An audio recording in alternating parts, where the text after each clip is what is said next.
دینی اور اسلامی بھائیوں اور میری ماں اور بہنیں، آج کے اس جمعہ کے خطبے میں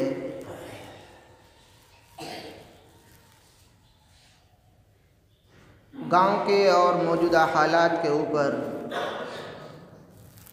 مسلمانوں کو کیا سبق لینا چاہیے، اس تعلق سے چند باتیں آپ کے سامنے پیش کرنے کی کوشش کروں گا۔ رب العالمین سے دعا گو ہوں کہ الہ العالمین مجھے حق کہنے اور ہم سب کو اس کے مطابق عمل پیرا ہونے کی توفیق نصیب فرمائے۔ حاضرین جمعہ، دین اسلام جس کو ہم سب نے قبول کیا ہے، چاہے خاندانی طور پر قبول کیا ہو یا ہوش و حواس سنبھالنے کے بعد اس کو پڑھ کر، اسے سمجھ کر، اسے سن کر ہم نے اسے قبول کیا ہو، بہرحال ہم ایک اسلامی دائرے میں اپنی زندگی گزار رہے ہیں۔ اسلام تمام انسانوں کا ایک پیدا کرنے والے کی جانب سے ایک بہت ہی سادہ اور بہت ہی صاف مکمل مذہب دین ہے۔ اس دین کو ماننے والا شخص کبھی ان پڑھ نہیں ہو سکتا، لیکن اس وقت اس دین کے ماننے والے لوگ ان پڑھ ہیں۔ کبھی تصور نہیں کیا جا سکتا کہ اسلام کو ماننے والا شخص ان پڑھ ہوگا، یہ تصور سے باہر ہے، مگر آج یہ عام بات ہے۔ ایک مسلمان شخص کو اذان آتی ہے، نماز کی دعائیں آتی ہیں، بیت الخلاء میں جانے کی دعا ہوتی ہے، سونے کی، جاگنے کی جو خاص دعائیں ہیں۔ بچے کو نظر لگ جائے تو وہ دم کرے گا، صبح شام معوذتین، قل هو اللہ احد، قل اعوذ برب الفلق، قل اعوذ برب الناس کو وہ پڑھتا ہے 3 بار۔ ایک اللہ کو مانتا ہے، وہ 2 کو، 3 کو، کروڑوں کو نہیں مانتا۔ وہ اس کے لیے کتنے ہی ثبوت اس کے سامنے کیوں نہ رکھ دیے جائیں، دنیا کا مال اس کے سامنے کیوں نہ رکھ دیا جائے، مگر وہ جانتا ہے کہ اس دنیا کو بنانے والا ایک اللہ ہے، وہ 2 مانتا ہی نہیں کبھی۔ کتنا ہی اس کو سمجھایا جائے، کتنا ہی اس کو ڈرایا جائے، کتنا ہی اس کو دھمکایا جائے، مگر وہ ایک اللہ کو مانتا ہے، اور اس کے ماننے کے اوپر ڈھیروں دلیلیں بھی وہ پیش کر دیتا ہے۔ کیوں؟ کیونکہ وہ مسلمان ہے اور مسلمان پڑھا لکھا ہوتا ہے۔ ایک مسلمان جانتا ہے دنیا کے کسی بھی کونے میں ہو کہ مجھے نماز کدھر ادا کرنی ہے۔ دنیا کے کسی بھی کونے میں رہنے والا شخص اگر وہ مسلمان ہے، وہ جانتا ہے کہ خانہ کعبہ کہاں ہے، وہ جانتا ہے کہ اللہ کے رسول صلی اللہ علیہ وسلم کتنے دن پہلے مکۃ المکرمہ کے اندر پیدا ہوئے تھے اور اس کے بعد میں وہ مدینہ چلے گئے تھے۔ ان کے پاس قرآن مجید آسمانی دھرموں میں، آسمانی مذہبوں میں آخری کتاب بن کر، آخری قانون بن کر اسی آخری نبی جناب محمد رسول اللہ صلی اللہ علیہ وسلم کے اوپر نازل ہوئی تھی، اتری تھی۔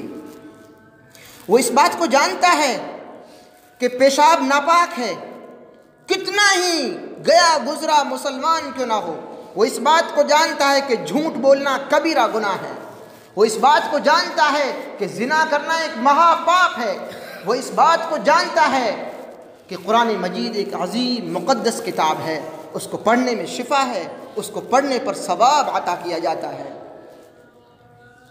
دنیا کے کسی بھی کونے میں بسنے والا ایک انسان اگر وہ اسلام کو قبول کر چکا ہے تو وہ جانتا ہے اس بات کو کہ ماں کا مقام کیا ہے، باپ کا مقام کیا ہے، بیوی کا کون سا مقام ہے، ساس اور سسر کی کیا اہمیت ہے اسلام کے اندر، اور ایک عام جو مسلمان بیٹیاں ہیں ان کو ہمیں کس نظر سے دیکھنا ہے، یہ ایک چھوٹے سے چھوٹا ہوش و حواس سنبھالنے کے بعد میں ایک مسلمان اس بات کو جانتا ہے۔ مسلمان اس بات کو جانتا ہے کہ شراب ناپاک ہے، جوا حرام ہے، سود خوری حرام ہے، یہ موٹی باتیں ہیں، اس کو جانتا ہے۔ جب ناپاک ہو جائے آدمی تو پاک کیسے ہوتا ہے یہ مسلمان جانتا ہے۔ وضو کیسے کیا جاتا ہے اس بات کو جانتا ہے۔ قبرستان کہاں ہوتا ہے اور قبرستان کیا چیز ہے اس بات کو جانتا ہے مسلمان۔ موت کیا چیز ہے، زندگی کیا چیز ہے، اس بات کو مسلمان جانتا ہے۔ مگر آج کا مسلمان ان تمام چیزوں کو جاننے کے بعد میں وہ کہتا ہے ہم پڑھے لکھے نہیں ہیں، ہم ان پڑھ ہیں۔ ایسا لگتا ہے کہ وہ ثبوت پیش کرتا ہے رب العالمین کے سامنے کہ ہم سے مت پوچھنا، ہم ان پڑھ ہیں، ہم سے زیادہ سوال و جواب نہ کرنا ہے اللہ رب العالمین، ہم پڑھے لکھے نہیں ہیں۔ قرآن مجید میں یہ ثبوت پیش نہیں کیا گیا ہے کہ ان پڑھوں سے کم پوچھا جائے گا یا پڑھے لکھوں سے زیادہ پوچھا جائے گا، ایسا قرآن مجید میں نہیں ہے۔ قرآن مجید میں ایک لفظ استعمال ہوا ہے قلب سلیم، ہم نے تمہارے لیے بہترین دل اور دماغ عطا کیا تھا، سو آپ انسان ہیں، پاگل نہیں ہیں، بچے نہیں ہیں۔ نامہ اعمال کے دائرے میں مذہب اسلام نے 4 الگ الگ لائنیں بنائی ہیں، 4 قانون پیش کیے ہیں۔ ایک آدمی وہ ہے جو پاگل ہے، ایک آدمی وہ ہے جو بچہ ہے، اور ایک آدمی وہ ہے جو صحیح سالم دماغ رکھتا ہے اور صحیح اور درست اس کے پاس دل موجود ہے۔ سمجھنے کے لیے یہ 3 باتیں آپ کے سامنے ضروری ہیں۔ 2 سے اللہ رب العالمین بالکل نہیں پوچھے گا، چھوٹا بچہ ہو اور ایک پاگل آدمی۔ تیسرے نمبر پر جو شخص ہے جس کا دل موجود ہے، دماغ موجود ہے، اس سے رب العالمین وہ تمام سوال کرے گا جو ایک عالم سے سوال و جواب ہوگا۔ اس لیے ہم اور آپ کو اس بھرم میں نہیں پلنا چاہیے کہ ہمیں نہیں آتا، ہم نے نہیں پڑھا ہے۔ آپ کو جاننا ہے، آپ کو سیکھنا ہے، اور اس پر عمل کرنا بھی یہ آپ کی ذمہ داری ہے۔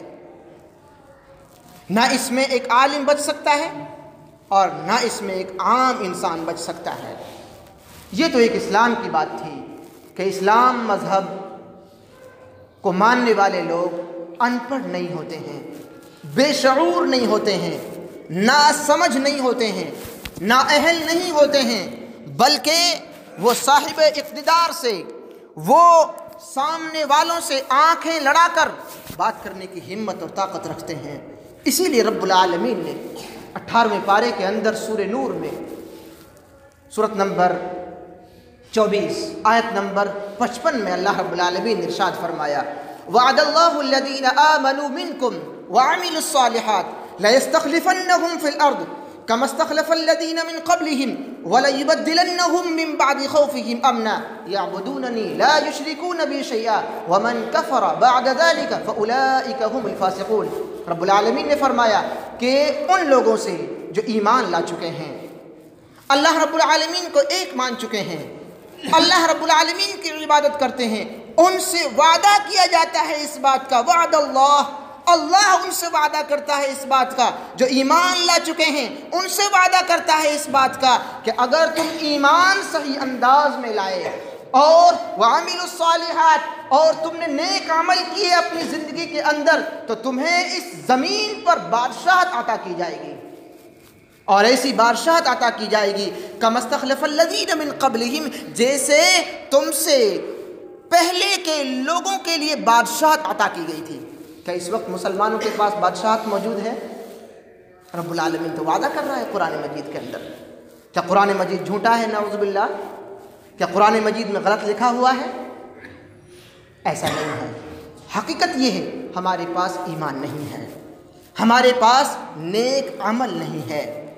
اسی وجہ سے رب العالمین نے ہم کو آج اس بادشاہ اور حاکم کے مرتبے اور مقام سے نیچے دھکیل دیا ہے، جہاں پر ذلت ہوتی ہے، جہاں رسوائی ہوتی ہے، جہاں ندامت ہوتی ہے، جہاں شرمندگی ہوتی ہے، وہاں پر ہم زندگی گزار رہے ہیں۔ رب العالمین نے فرمایا، وعدہ کیا ان لوگوں سے جو ایمان لائے ہیں اور نیک عمل کرتے ہیں کہ ان کو ہم دنیا کی زمین میں بادشاہت عطا کریں گے، جیسا کہ ان سے پہلے کے لوگوں کے لیے ہم نے بادشاہت عطا کی تھی۔ وَلَيُبَدِّلَنَّهُم مِّن بَعْدِ خَوْفِهِمْ أَمْنًا، اور ان کے اندر جو ڈر بیٹھ گیا ہے، جو ان کے اندر خوف بیٹھ گیا ہے، جو ان کا امن ختم ہو گیا ہے، بے چینی جو ان کے سماج میں آ چکی ہے، وَلَيُبَدِّلَنَّهُم مِّن بَعْدِ خَوْفِهِمْ أَمْنًا، ایمان لانے کے بعد میں نیک عمل کرنے کی وجہ سے جب انہیں ہم بادشاہت کی بلندیاں عطا کریں گے تو ان کے لیے ہم اس خوف اور ڈر کی حالت کو امن سے بدل دیں گے۔ خوف اور ڈر کی حالت ہے اس وقت، اسے رب العالمین امن میں، چین میں، سکون میں، شانتی میں بدلنے کو تیار ہے۔ یہ قرآن مجید کی آیت پڑھ رہا ہوں میں، وَلَيُبَدِّلَنَّهُم مِّن بَعْدِ خَوْفِهِمْ أَمْنًا۔ آخر میں رب العالمین نے فرمایا کہ ایمان لانے کے بعد میں جو لوگ ان آیتوں کو نہیں پڑھتے ہیں، نہیں سمجھتے ہیں، وہ حقیقت میں ناشکری کی زندگی گزار رہے ہیں، کفر کی زندگی گزار رہے ہیں۔ اولئک هم الفاسقون، اور یہی لوگ فاسق ہیں۔ دین کے اندر تین چیزیں آپ سمجھ لیجیے، ایک تو ہے ایمان والا موٹا موٹا، اس کے بعد میں ہوتا ہے فاسق، اس کے بعد میں ہوتا ہے منافق، اور لاسٹ میں اگر آپ سمجھ سکتے ہیں تو کافر۔ نہ تو جنت میں کافر جائے گا، نہ جنت میں منافق جائے گا، اور نہ جنت میں فاسق جائے گا۔ جنت میں جانے والا صرف صاحب ایمان ہوگا۔ فاسق کون ہوتا ہے؟ مسلمان۔ کافر نہیں ہوتا فاسق، یہ سمجھنے کی چیزیں ہیں۔ منافق کون ہوتا ہے؟ مسلمان۔ کافر نہیں ہوتا، کافر ایک چوتھی چیز ہے الگ، یہ سمجھنے کی چیز ہے ہم اور آپ کو۔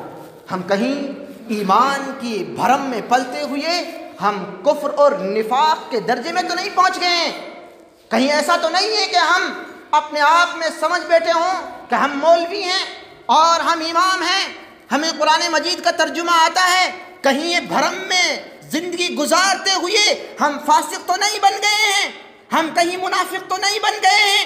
چلو میں کفر کی بات نہیں کر رہا ہوں، یہ سوچنے کی، سمجھنے کی ضرورت ہے اس وقت۔ اگر ہمارے پاس ایمان ہے تو ہماری دعاؤں میں وہ طاقت کیوں نہیں ہے؟ اگر ہمارے پاس ایمان ہے تو پھر ہماری صفوں میں اسلام کیوں نہیں دکھائی دیتا؟ اگر ہماری دل اور دماغ میں ایمان بیٹھ چکا ہے تو پھر ہمارے بچوں کی زندگی میں اسلام کیوں نہیں دکھتا ہے؟ ہماری شادی اور بیاہ کی تقریبوں میں اسلام کیوں نہیں دکھتا ہے؟ عام زندگی میں ہمیں اسلام کیوں نہیں دکھتا ہے؟ یہی وجہ ہے کہ ہم ایمان کی حالت کو بولتے بولتے ہم فاسق اور منافق کی حالت پر پہنچ گئے ہیں۔ اس لیے بہت ضروری ہے کہ ہم ان چیزوں کو سمجھیں، تبھی آپ کو سمجھ میں آ سکتی ہیں وہ چیزیں جن کو کئی مرتبہ بڑے بڑے منچوں سے مولوی پکار پکار کر بولتے ہیں۔ اللہ رب العالمین کے پیارے پیغمبر جناب محمد رسول اللہ صلی اللہ علیہ وسلم نے ارشاد فرمایا، صحیح بخاری کی یہ حدیث ہے جس کو پڑھ رہا ہوں، من احدث فی امرنا ھذا ما لیس فیہ فہو رد، جس شخص نے دین اسلام کے اندر ایک معاملہ پیدا کیا، نیا بنایا، اور اس پر ہم عمل کرنے لگ گئے، فہو رد، اسے رد کر دیا جائے گا۔ رد کرنے کا مطلب آپ سمجھتے ہیں؟ آپ نے کوئی فائل لگائی اور اسے ریجیکٹ کر دیا، لے جاؤ اسے، اس کا کوئی وزن نہیں ہے، چاہے اس میں کسی کا بھی سائن ہو۔ آپ سمجھ رہے ہیں؟ رد کرنے کا معاملہ یہ، آپ نمازیں لے گئے، زکوٰۃ آپ کے پاس موجود ہے، سجدے آپ کے پاس موجود ہیں، خیرات آپ کے پاس موجود ہے، آپ لے کر گئے، رد کر دیا گیا، کیونکہ اس میں ملاوٹ ہے۔ اس ملاوٹ کے اوپر چونکہ یہ وقت تعلیم کا بھی ہے اور نئے جدید دور کے اچھے موبائلوں کا بھی دور ہے، اس لیے اشارے میں بات کر کے آپ کو سمجھانے کی کوشش کرتا ہوں۔ صحیح بخاری کے اندر کتاب الرقاق ایک کتاب ہے، اس کے اندر چیپٹر ہے، اس کے اندر حدیث نمبر آپ دیکھیں گے 6576 6582 6583 6584 4 حدیثیں آپ کو گنا دیں، یہ آپ سرچ کریں گے آپ کو مل جائیں گی۔ ان چاروں حدیثوں کا خلاصہ آپ کے سامنے پیش کرتا ہوں۔ اللہ کے رسول صلی اللہ علیہ وسلم کا دور کا زمانہ بھی اس میں موجود ہے، اور کل روز قیامت کا ایک منظر، ایک آئینہ، ایک واقعہ بھی ان حدیثوں کے درمیان میں پیش کیا گیا ہے۔ اللہ رب العالمین کے عظیم پیغمبر جناب محمد رسول اللہ صلی اللہ علیہ وسلم ان حدیثوں کے درمیان میں فرماتے ہیں صحابہ کرام کے سامنے کہ اے میرے ساتھیوں، کل روز قیامت مجھے حوض کوثر کا مقام عطا کیا جائے گا۔ حوض کوثر ایک ایسی حوض ہے پانی کی جس پر جو پانی پی لے ایک مرتبہ اسے دوبارہ پیاس نہیں لگے گی۔ آپ صلی اللہ علیہ وسلم فرماتے ہیں مجھے وہ مقام عطا کیا جائے گا رب العالمین کی جانب سے، میں اس حوض کے اوپر چڑھوں گا اور پانی پلانا شروع کروں گا لوگوں کے لیے، لوگوں کی لائنیں بن جائیں گی، فرشتے اگل بغل کھڑے ہوں گے اور کچھ لوگوں کو وہ ہٹا رہے ہوں گے وہاں سے، لیکن جب میں دیکھوں گا کہ کچھ ایسے لوگوں کو اس لائن سے ہٹایا جا رہا ہے جو کہ میرے امتی ہیں، آپ صلی اللہ علیہ وسلم کیسے پہچانیں گے؟ حدیث پاک میں اس بات کا بھی ذکر موجود ہے کہ ان کے ہاتھوں پر وضو کے نشان ہوں گے، آپ پہچان لیں گے میرا امتی ہے یہ، اور وہ امتی آپ صلی اللہ علیہ وسلم کو پہچان لے گا۔ اس کے باوجود جب آپ صلی اللہ علیہ وسلم فرشتوں کو ٹوکیں گے کہ آپ ان کو اس لائن سے الگ نہ کیجئے، یہ میرے امتی ہیں، یہ مجھے پہچانتے ہیں، میں ان کو پہچانتا ہوں، فرشتے جواب دیں گے لا تدری، اے پیغمبر آپ نہیں جانتے کہ آپ کے چلے جانے کے بعد، آپ کی وفات ہو جانے کے بعد، آپ کی دنیاوی زندگی ختم ہو جانے کے بعد میں ان لوگوں نے دین کے اندر کتنی باتیں پیدا کر لی تھی دین کے نام پر، اور دین کے نام پر ہی ان کاموں کو کیا کرتے تھے، یہ ثواب لوٹا کرتے تھے، یہ ان کو بیان کیا جاتا تھا کہ یہ بدعت ہے، یہ گمراہی ہے، یہ ضلالت ہے، یہ بتایا جاتا تھا، ایسے بتانے والے لوگ آئے تھے، مگر انہوں نے کبھی تو یہ کہہ دیا کہ نئے مولوی اور نیا نیا مسئلہ، کبھی یہ کہہ دیا کہ ہم نہیں جانتے ہمارے باپ دادا ایسے ہی کیا کرتے تھے، کبھی انہوں نے یہ کہا کہ ہمیں نہیں معلوم ہم جتنا جانتے ہیں اتنا کریں گے، اور کبھی انہوں نے کہا کہ ہم کون سی گالی دے رہے ہیں، سبحان اللہ اور الحمدللہ تو پڑھ رہے ہیں، مگر انہوں نے آپ کی حدیث کو ٹھکرا دیا، تحقیق کا مادہ ان کے اندر نہیں تھا۔ آپ صلی اللہ علیہ وسلم خاموش ہوں گے، اور ایک حدیث میں ہے کہ آپ خود کہیں گے نکال دو ان کو لائنوں سے، باہر کر دو ان کو، دور کر دو۔ آپ جانتے ہیں دین کے نام پر ایسے کام آج ہم اور آپ کر رہے ہیں اپنی زندگی کے اندر۔ ایک حدیث کے مزید الفاظ ہیں، عبداللہ ابن مسعود رضی اللہ تعالی عنہ صحابی رسول ہیں، بلکہ صحابہ کرام میں مفتی کا درجہ رکھتے ہیں، اور ابو موسیٰ عشری رضی اللہ تعالی عنہ یہ بھی عظیم جرنل صحابہ کرام میں ان کا شمار ہوتا ہے۔ مسجد کی حالت ان کے درمیان میں، عبداللہ ابن مسعود کے درمیان میں پیش کی گئی کہ ہم نے ایک ایسا کام کرتے ہوئے لوگوں کو مسجد کے اندر دیکھا ہے جو ہم نے اس سے پہلے نہیں دیکھا۔ عبداللہ ابن مسعود نے کہا وہ کا کام ہے؟ کام تو اچھا ہے مگر ہم نے اس سے پہلے نہیں دیکھا، اس لیے آپ کے سامنے شکایت کر رہے ہیں کہ اس کام کا ایک مرتبہ معائنہ کر لو۔ عبداللہ ابن مسعود مسجد کے اندر تشریف لائے، ایک روایت میں ہے کہ جمعہ کا دن تھا، اور ایک روایت میں ہے کہ نماز کا وقت تھا۔ مسجد کے اندر داخل ہوتے ہیں، لوگوں کو دیکھتے ہیں کہ مسجد کے اندر وہ دائرہ بنا کر بیٹھے ہوئے ہیں، گول دائرہ، اور پڑھ رہے ہیں 100 مرتبہ الحمدللہ، 100 مرتبہ سبحان اللہ پڑھ رہے ہیں، 100 مرتبہ اللہ اکبر پڑھ رہے ہیں۔ کون سا برا کام تھا؟ عبداللہ ابن مسعود نے کہا کہ اے میرے ساتھیوں غور سے سنو، تمہارا کیا ہو گیا ہے؟ تم ہلاکت و بربادی میں کیوں جا رہے ہو؟ ابھی تو آپ صلی اللہ علیہ وسلم کے ساتھی یعنی صحابہ اکرام زندہ ہیں، موجود ہیں، ابھی سے تم نے دین کے اندر اتنی تبدیلی پیدا کر لی؟ ابھی تو آپ صلی اللہ علیہ وسلم کے کپڑے نہیں پھٹے ہیں، کپڑے موجود ہیں۔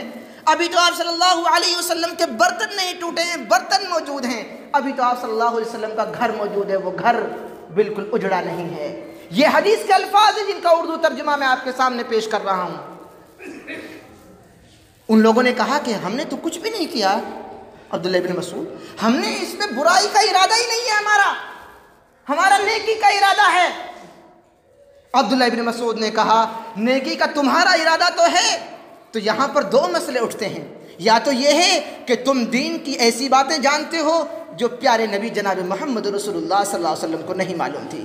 آپ ایک ایسا کرنے کا انداز کہاں سے لے آئے جو میرے نبی نے نہ بتایا نہ کیا، نہ اس کے زمانے میں کسی نے کیا؟ یہ کہاں سے لے آئے آپ یہ انداز؟ دین کا تمام معاملہ قرآن اور حدیث میں لکھا ہوا ہے، اسے اپنی جانب سے نہیں کر سکتے ہم نے دیکھا آج ایک ہمارے بھائی کا انتقال ہوا، وفات ہوئی، وہاں پر ہم نے اپنی ماں اور بہنوں کو دیکھا کہ وہاں وہ جمع ہیں، اور جمع ہونے کے بعد میں جب میت قبرستان کی جانب چلی گئی اور قبرستان کی جانب جانے کے بعد واپس جب لوٹ کر آئے، تب بھی ہماری وہ مائیں بہنوں کا ایک بڑا ہجوم، بڑی بھیڑ وہاں جمع تھی، اور اس بھیڑ کے درمیان میں عجیب و غریب انداز کے کلمات بولے جا رہے تھے، سب لوگ ان کو ایک ساتھ بول رہے تھے۔ یہ انداز کہاں کا ہے؟ میرے صحابہ اکرام کے درمیان میں ایسا نہیں تھا، اسلام میں ایسا آپ کو نہیں ملے گا۔ دعائیں کرنا میت کے لیے یہ الگ بات ہے، لیکن ان کلموں کو الگ الگ تعداد میں، الگ الگ الفاظ کے ساتھ میں، اس انداز میں ان کو پکار کر کہنا اور سب ایک ساتھ رو کر دعائیں مانگیں، یہ دین کا کوئی حصہ نہیں ہے۔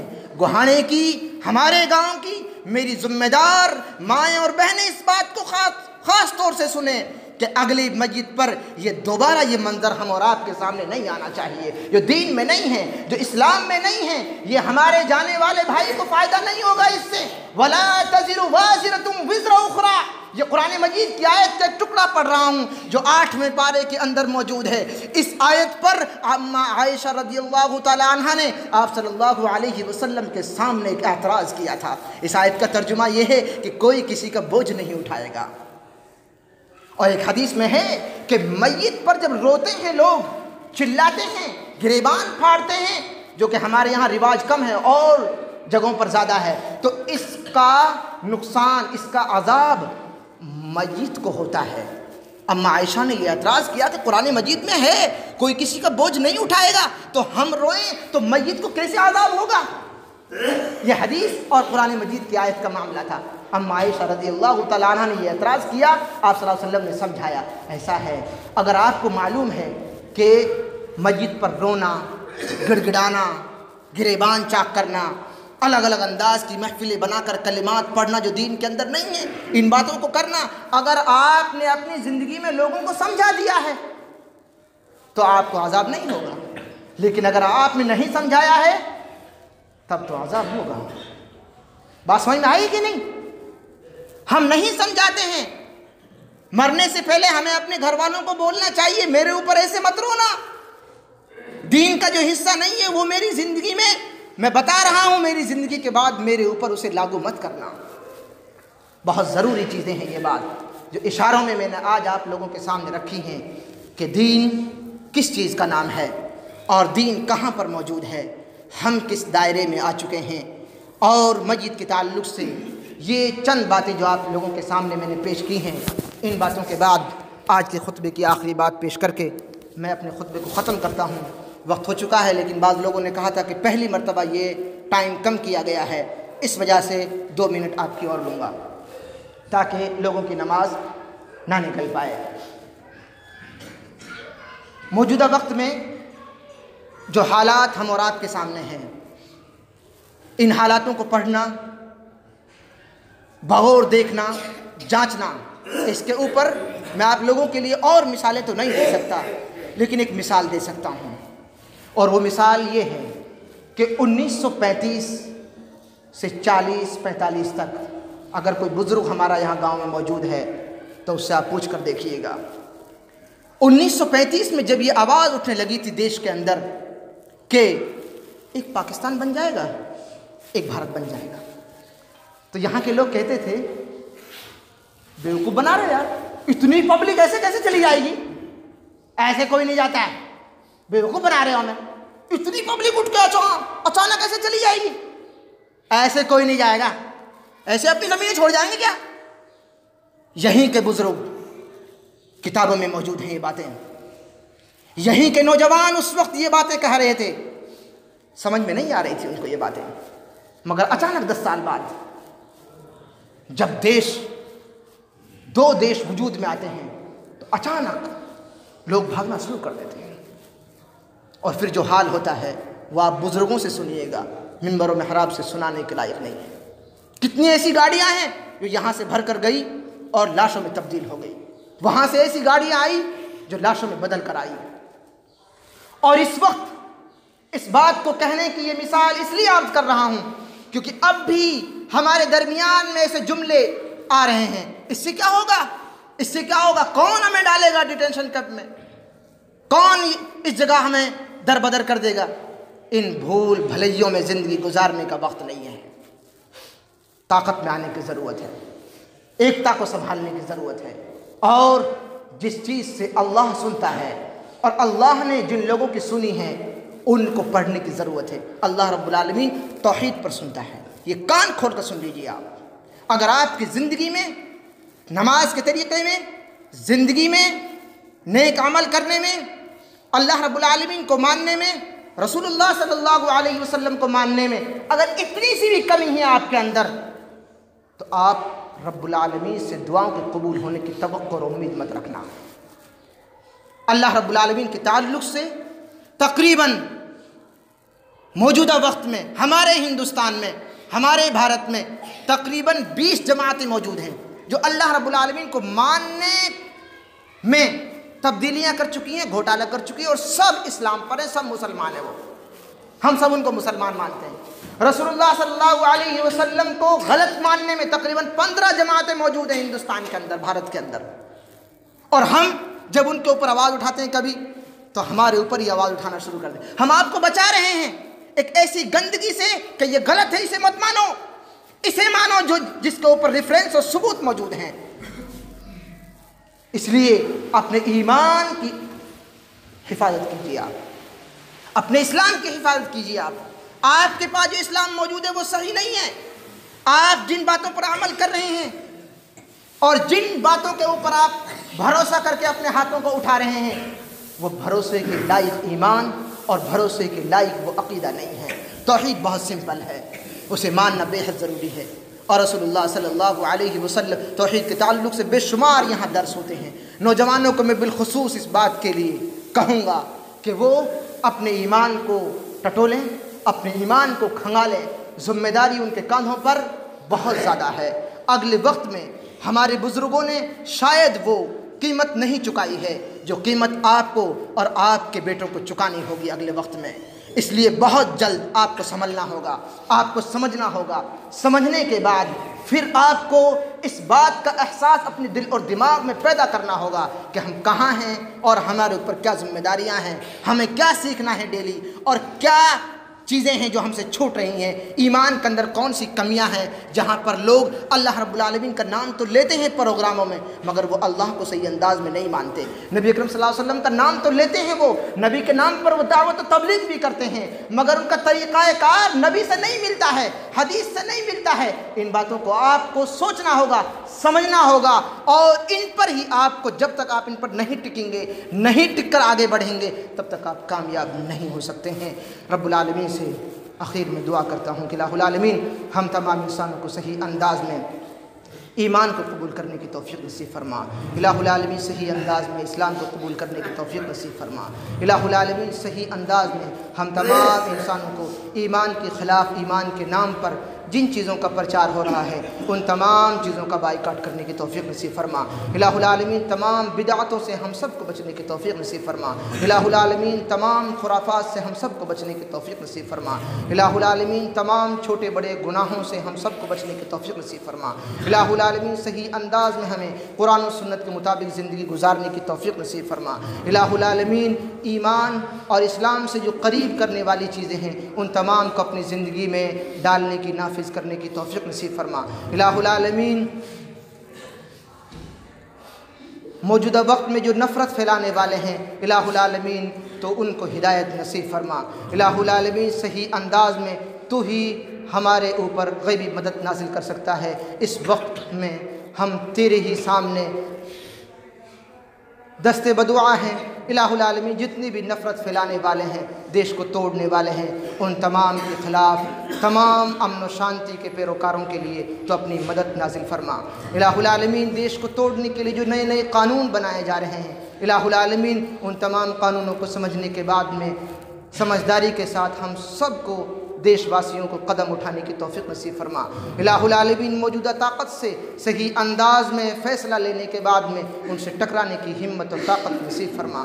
الہ العالمین صحیح انداز میں جو مظلوموں پر ظلم ہوا ہے پچھلے ہفتوں میں، الہ العالمین تو ان کی غیبی مدد نازل فرما۔ الہ العالمین بہت سارے بھائی جو اس دنیا سے خیر آباد کہہ چکے ہیں، الہ العالمین تو ان کی قبروں کو نور سے منور فرما۔ الہ العالمین ابھی بھی روڑوں پر نکل کر جو اپنے حق کی لڑائی لڑ رہے ہیں، الہ العالمین تو انہیں طاقت اور ہمت نصیب فرما۔ الہ العالمین صحیح انداز میں ان کی داد رسی میں، الہ العالمین ان کی نصرت اور تائید میں ہم سب کو ایک ہاتھ ایک آواز لبیک کہہ کر اٹھنے کی توفیق نصیب فرما۔ الہ العالمین ہوش کے ناخن لینے کی توفیق نصیب فرما۔ الہ العالمین ہمارے ایمان کا بالکل جنازہ نکل چکا ہے، اسلام ہمارے نام پر برائے نام رہ گیا ہے۔ الہ العالمین اپنے اسلام کو واپس اپنے دل اور دماغ میں داخل کرنے کی توفیق نصیب فرما۔ الہ العالمین جو بے نمازی ہیں ان کو 5 وقتہ نمازی بنا دے۔ الہ العالمین جو ماں باپ کے نافرمان ہیں ان کو فرما بردار بنا دے۔ الہ العالمین جو اپنے بچوں کی تعلیم سے دور ہیں، الہ العالمین انہیں بہتر تعلیم دینے کی توفیق نصیب فرما۔